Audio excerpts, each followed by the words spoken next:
15 साल की माया गर्मियों की छुट्टियों में समुद्र तट पर सफाई का काम करती है। हर सुबह लहरों के साथ कचरा उठाते हुए सफाई से ऊबी और चिढ़ी माया को एक दिन समुद्र तट पर शंख मिला। उसकी खूबसूरती ने माया की सारी थकान मिटा दी। अचानक उसने शंख को समुद्र की ओर उछाल दिया।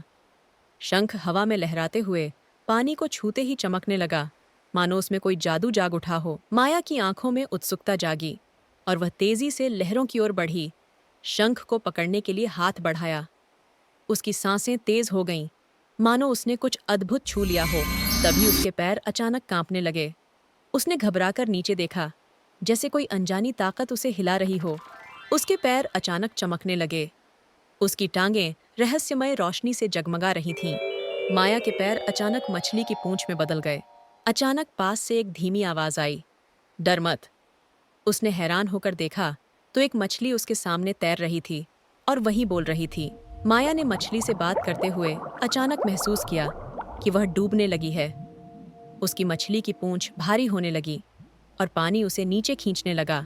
मछली ने कहा, मैं साया हूँ, चलो मैं तुम्हें तैरना सिखाती हूँ।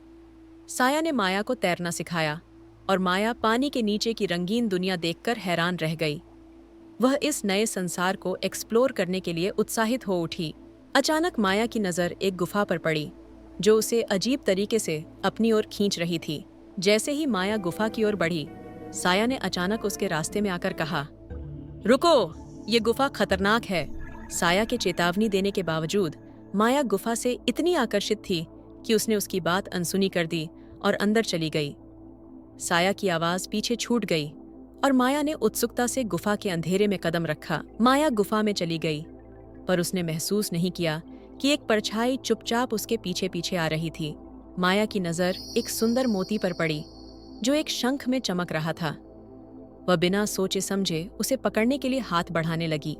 जैसे ही माया मोती की ओर हाथ बढ़ाती है, अचानक उसके पीछे से एक गर्जना सुनाई देती है।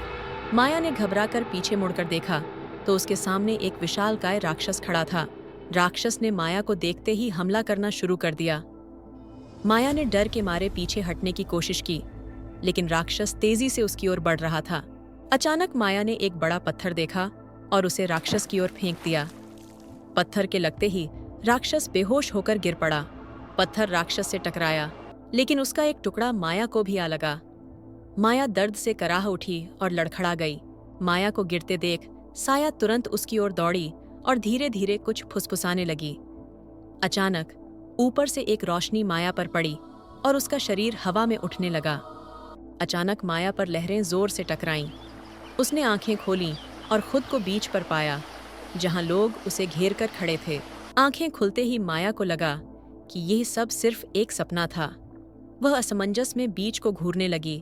तभी अचानक उसकी जेब में कुछ हलचल हुई। उसका दिल तेजी से धड़कने लगा और उसने धीरे धीरे हाथ डालकर देखा।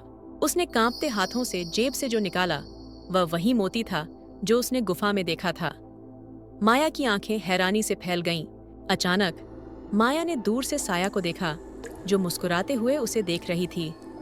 माया कुछ समझ पाती उससे पहले ही साया सूर्यास्त की रोशनी में धीरे धीरे गायब हो गई।